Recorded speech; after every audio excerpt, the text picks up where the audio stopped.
Welcome to the Horses and Holy Moments podcast.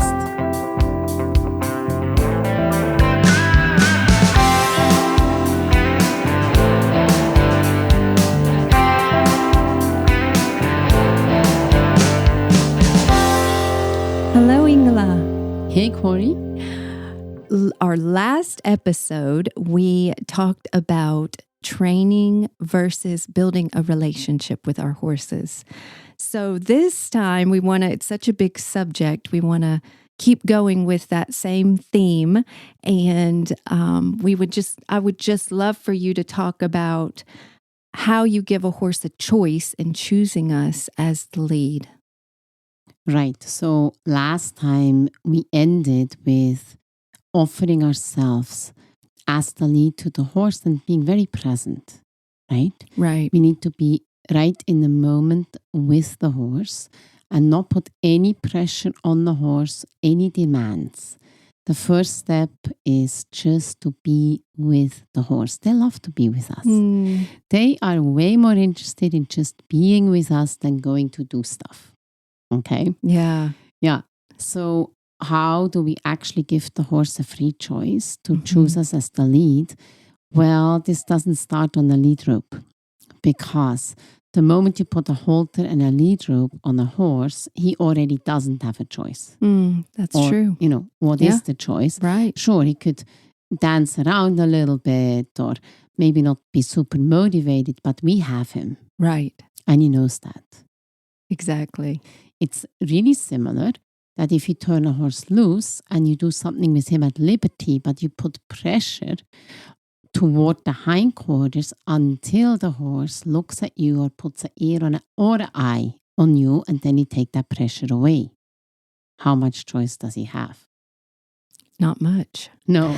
So there are some practices in natural horsemanship circles that I'm not particularly fond of. Yeah. Literally because of that. Mm-hmm.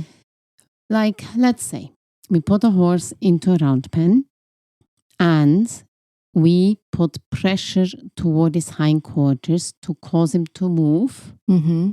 And as he moves, we are keeping that pressure on. Right. Until he looks at us, gives us an eye or an ear, then we take the pressure away. Yeah. There is, to me, no choice in that. You know, did you ever see that YouTube clip of the chicken doing that? No. Oh, there is one. Someone put a horse in a round pen and there's either a chicken or a cockerel, and he does that very thing and he gets the horse to look at him, kind of disengaged, look at him and come over. Wow. Yes. So let's try to be better than a chicken. Yes, please. Right. Now, the feeling to me when we put pressure on the horse's hindquarters until he looks at us is not a good one. Mm-hmm. Because we know this. Let's say I would like to be your friend. Mm-hmm. And I say, hey, Corrie, would you like to come and go for a cup of coffee with me? And you say, no, thank you. Or not today. Right. Right? Yep. This expresses your wish, want, need. Yes. If I say, I want you to come, you could say, no, I don't want to come. But there is already pressure. Mm-hmm. Or maybe you yield to that pressure and you come, but it wasn't really your wish. You felt you kind of had to. Then your attitude toward me is not exactly the one I would like it to be. Yeah. So if I go even further and I force you to come with me, you know, if I would put a gun to your head and say, would you like to come for a coffee with me? You're going to say, yes, I'll be right there. But that doesn't mean you want to come. Right. And for me, this is what we do when we put pressure on the horse's hindquarters until he turns toward us. I know it's effective. I know it works. But does the horse really want to be with us, or does it feel like he has to be with us? So the test in the end would be if you take that horse out into a wide open space and you put him 100 yards away from you. And you take another 50 horses and have them gallop by. And you run off into the opposite direction of those 100 horses. Where is your horse going? Hopefully with me, but yes, that would, at that point, you'd know. Right. For sure, 100%, if you forced your horse to be with you in a more controlled environment, then in a less controlled environment, he is leaving. Right. When he doesn't have to be and you're too far to reach him, he won't come. Wow. Yeah. So I don't want that kind of relationship with a horse. So when I'm talking about giving the horse a choice in a wild environment, horses, they choose a lead mare. They actually choose to follow that lead mare because they trust her. They trust that she makes the right decisions. They trust that she keeps them safe. And because of those two things, their safety and good leadership, as in decisions that benefit them, like going to another grazing pasture or crossing the river to go to a place where it's a milder climate, or going down into the valley to fall down. These are decisions that the lead mare makes that causes the rest of the herd to want to follow her because she has experience. And she does it for the benefit of the whole herd. So the rest of the herd follows the lead because they want to. They have no pressure to follow her, except we know that the lead stallion, so the dominant stallion of the herd, is responsible for herd structure. So it does help the lead mare with where is everybody and the young stallions, so they're polite, etc. And also to follow her.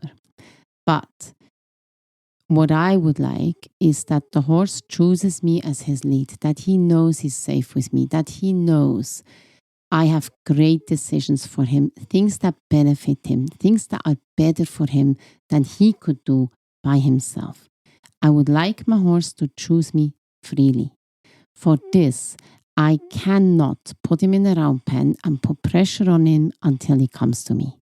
I cannot put him on a line and put pressure on him until he comes to me. It's dominant and it is no real free choice. Right. So, yeah. So what would be the better way? A better way. Okay. There's a better way. There's a better way. So let's say we start at liberty. And let's say we have the ability to start at liberty. Okay. First, like we said in the previous version, I would demonstrate to the horse that I am taking that lead position. I'm checking for predators. I am looking at the environment. I do not get emotionally involved with the rest of the herd. So if my horse is very emotional, let's say we put it in an arena and it is running around. I'm not looking at my horse and go, oh boy, what am I going to do? I hope he doesn't get injured. What if he flips out even more? What if he jumps the fence? I don't get emotionally involved with him. I do my job. I walk a straight line. I look, I check, I relax. I walk somewhere else. I check, I relax. I show him who I am. Okay? And I stay calm. That's very, very important. He will be aware of me and what I'm doing. And he is going to start to make choices. Okay. At least check me out. He will come and check me out eventually. Maybe he'll calm right down, starts to regulate his nervous system. He might start to lick his lips, actually stop his feet, shake his mane, any of these signs, or he comes over. Okay. Now he might come over and relax with me, or check me out and ask, am I safe with you? He might ask, are you the lead that I need you to be? And my answer is yes. For this, I need to stay connected, stay present, be with the horse, be in the moment. And I also need to be very aware of where my own feet are. Now, horses, they want to be felt, seen, heard, and understood. But at this point, we haven't really properly interacted, right? Okay, yeah. Sure, I know how he feels. I can see it in his behavior.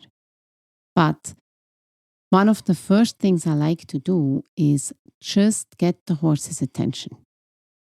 I call it find the herd. Find the herd is a very large subject because it starts with literally walking the opposite direction of a horse. And if we get one ear or one eye, that's enough. We have the horse's attention and we reward for that. Or all the way to a dominant horse who will claim a spot in the arena and not give it up. And I might move the horse off that spot. I won't follow the horse, not keep going. I'm just going to say, I am the lead. All the space is mine. I share with you because leads share. But this spot you're standing on is currently not available, but all other area is. And if he runs to the other side of the arena and he stands there and he's grazing or claiming that spot, after a little while, I walk over there and I say, now the rest of the arena, including where you just were, is available except that spot. And that way, I'm showing him that the arena is mine, but I'm sharing with him, and not all spaces are available at all times, but they're also not all closed. Right. So, and I definitely don't follow the horse when I'm moving him off that spot. Okay. So that's very important. He's free to go at whatever speed, in whatever direction, and wherever he wants, and go stand there. Got it. Okay. So it might go all the way to that. That's the most extreme way of find the herd. Mm-hmm. The smallest one is to just get an ear or an eye of the horse saying, I noticed you. Mm. And then I stop, I relax, or I take a step back to show the horse, I've seen your communication. Thank you for noticing me. Okay. So in that, I basically present my horse as the lead. And I invite the horse to follow me. He's very welcome. He can come to me anytime. I promise him I'll be his best friend. I'll explain everything, no matter how many times he has a question. If he's confused or he's afraid, he can always come to me. I promise I keep him safe. I promise I have good ideas. I promise it's for him. I promise it's easy. It's going to be fun. It's not demanding. I just have a joyful expectation. And I'll stay actively engaged with him. So it's interesting for him. Horses love to learn. Yes. They love to be interested in things. They're curious animals. Mm-hmm. So we don't want to damage that curiosity. But I'm looking for attention of the horse on me and a connection. Okay. Without asking the horse to do anything. Because you're very aloof, I would say, as the lead. Meaning you're not putting pressure on the horse there, but it's the spot that you're focusing on. With that, and I might not even need to do that. Okay. With just the ear, yes, or the... I might not move the horse at all. Okay. I might just walk into the field, mm-hmm. and the moment he notices me, I already say thank you, mm-hmm. and that's enough. Okay. So I'm just looking for the horse's attention and his recognition of my presence. Got it. And the moment he gives me that, I acknowledge that I saw it. And he sees that you saw it, which is... He sees that I saw it, and he already saw that I presented myself as the lead, and I did my job. Yep. And now he has a choice. Yep. He can go and keep doing his own thing. Mm-hmm. Or he can come to me and find his rest, his peace, his joy with me. Totally up to him. And I would not go and put pressure on the horse. Right. I would wait for him to come choose me. Got it. They all do. Yes, they do. They all come. They all choose me. But it might take 1 minute. It might take 30 minutes. It might take 3 days. But I want the horse to have a complete free choice. I do not want him to feel any pressure, be that an outward pressure or an inward pressure from my heart, that he in any way feels I'm drawing him, or wanting him to come, I make really, really sure that there's nothing in my heart that's pulling on him. Right. You know, Yeah. also not that, oh, please come. Yes. I hope he's coming. Oh, please, please, please, please, please just come. Please look at me. Nothing like that. Right. I am presenting myself as the one that I am, his lead. And I'm saying, I'm here for you. Follow me, you know? Yes. But not, please follow me, please come. I'm saying, I'll take my job. I promise to be a friend. I promise to keep you safe. I promise to be there for you. You are very welcome to follow me. But there's no have to. Yes. No has to. No need to. Right. Okay? Right. So if he doesn't look at me, or if he doesn't follow me, or if he doesn't come to me, it can't matter to us. It can't matter to me. And it doesn't. I'm totally okay with it. I present myself. Yeah. And I know that once he recognizes who I am, he will come.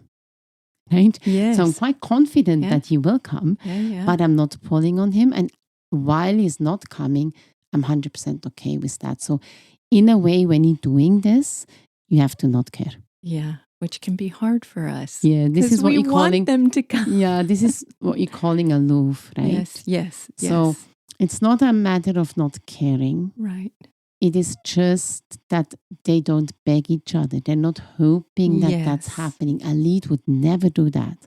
So if we are doing that, he actually can't choose us. Okay. Can't choose us as the lead. He's not able to trust us like he would trust his lead mare. Hence, this is very important. So this exercise called Find the Herd actually comes from that it's a very natural thing for a horse to find the herd. In nature, if you turn a horse loose, it always finds the other horses by himself. We don't have to help him. Right. Right? So in a controlled environment, like an indoor school or an outdoor school, just me and the horse, I am the herd. There are no other horses. Now we can run into difficulties because maybe the horse is actually afraid of us, of the human. It doesn't see us as part of the herd. It doesn't see us like another horse. But I would like my horse to see me as more than that. You know? Yes. Not just like another horse, but something higher, because I'm a higher being. Yeah. Right? Yeah. So if you think of it, you know, let's say the horse has an issue. Okay. The issue is it is being hunted by a lion, right? If the horse runs to the other horses to go for help, how much can they actually help? They can't. They can't. They can't. Do they have the answers to all the other questions the horse might have, or all the problems the horse might have? Nothing. No. There is a little bit of safety just in the herd, in the masses, because they are numbers, okay? But it's not a real safety. Somebody always gets eaten, right, in the wild. It's not a real safety. And that's really similar to us, isn't it? Yes, it is. We have a tendency to run to the other humans. Yes. To ask for help. Yes. To ask for advice. To figure out how to get healthy again. How to lose weight. How to get fit. Yeah. How to deal with our relationship, partners, husbands, wives. How to deal with our family members. Change the job. How to make more money. All of our questions. We tend to run to people first. And they might not have the answer. Right. But they often have good advice. Yeah. And of course, some people walk in a level of spiritual wisdom. Yes. But the heart of God is that we will come to Him. Yeah. The one who has all the answers. And that we would inquire of Him first. You know? Yeah. Yeah. And if we would actually run to God and ask Him, He who is always there for us, loves us, wants to help us. He is our help in times of need, right? He's always there. He never leaves us. 24/7, He's there and He's the answer. And he has the best answers to give us. Yes. And Jesus even is the answer. Yes. He is the way. He is the truth. He is the life, right? Yes. So in this, we still have a tendency to go and ask everywhere else and run around like headless chickens. So I'm always thinking of this. You know, when my horse is scared, I really don't want him to run to other horses and ask them. Mm-hmm. I like him to run to me. Yeah. Because I can help him. Yes. I can help him overcome the fear. I can explain. I can keep him safe. Right? Yes. So it always reminds me how God must feel with us. You know? Exactly. When he's there and he says, just run to me. Yes. Just run to me. Hide in me. I promise. I promise. I fill your heart with love. I promise I take the pain. I promise I heal you. I promise I provide for you. I promise, you know, I replace your mourning with joy. Right? Mm-hmm. And then he sees us running off to our friends. And everywhere. Oh, yeah. And yes. Mm-hmm. Having lots of emotions and questions but not running to him.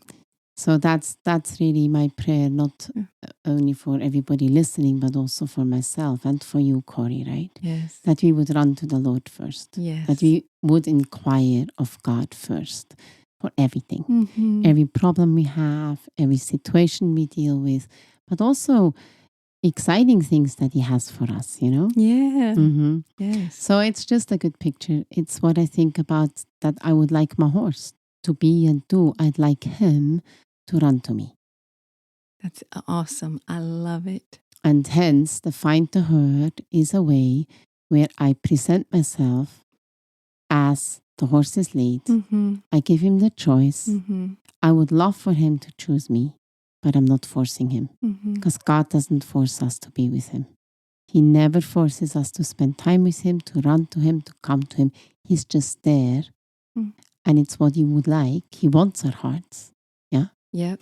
But if there would be force, if he would have to, then he doesn't really have our hearts. This right? is so true. So we don't really have our horses' hearts if we force them. It's not fun. Don't give them a choice. Mm-hmm. Yeah. And I think every horse person knows that. Yeah. When we have forced our horse to come to us and we make him stay with us and we make him be with us, it is not the same as if you would have chosen us because he loves us and wants to be with us, right? Yes, yes. And it's the best feeling when they choose you and want to be with you. So I love this picture, and we can think about it when we just have lots of things going on. And we are, even though it seems hard for God to give us freedom, but it's such a blessing at the same time. And he's always waiting for us to choose him, just like the horse. We can offer ourselves to the horse. Thank you so much, Ingela. You're very welcome, It's a Corrie. great episode. We hope all of you enjoyed this, and we are praying for you and just praying you would be blessed in your day and with your horses and in your lives. Thank you so much. See you next time, Ingela. Bye-bye. Bye. Thank you for listening to the Horses and Holy Moments podcast. Stay tuned for the next episode.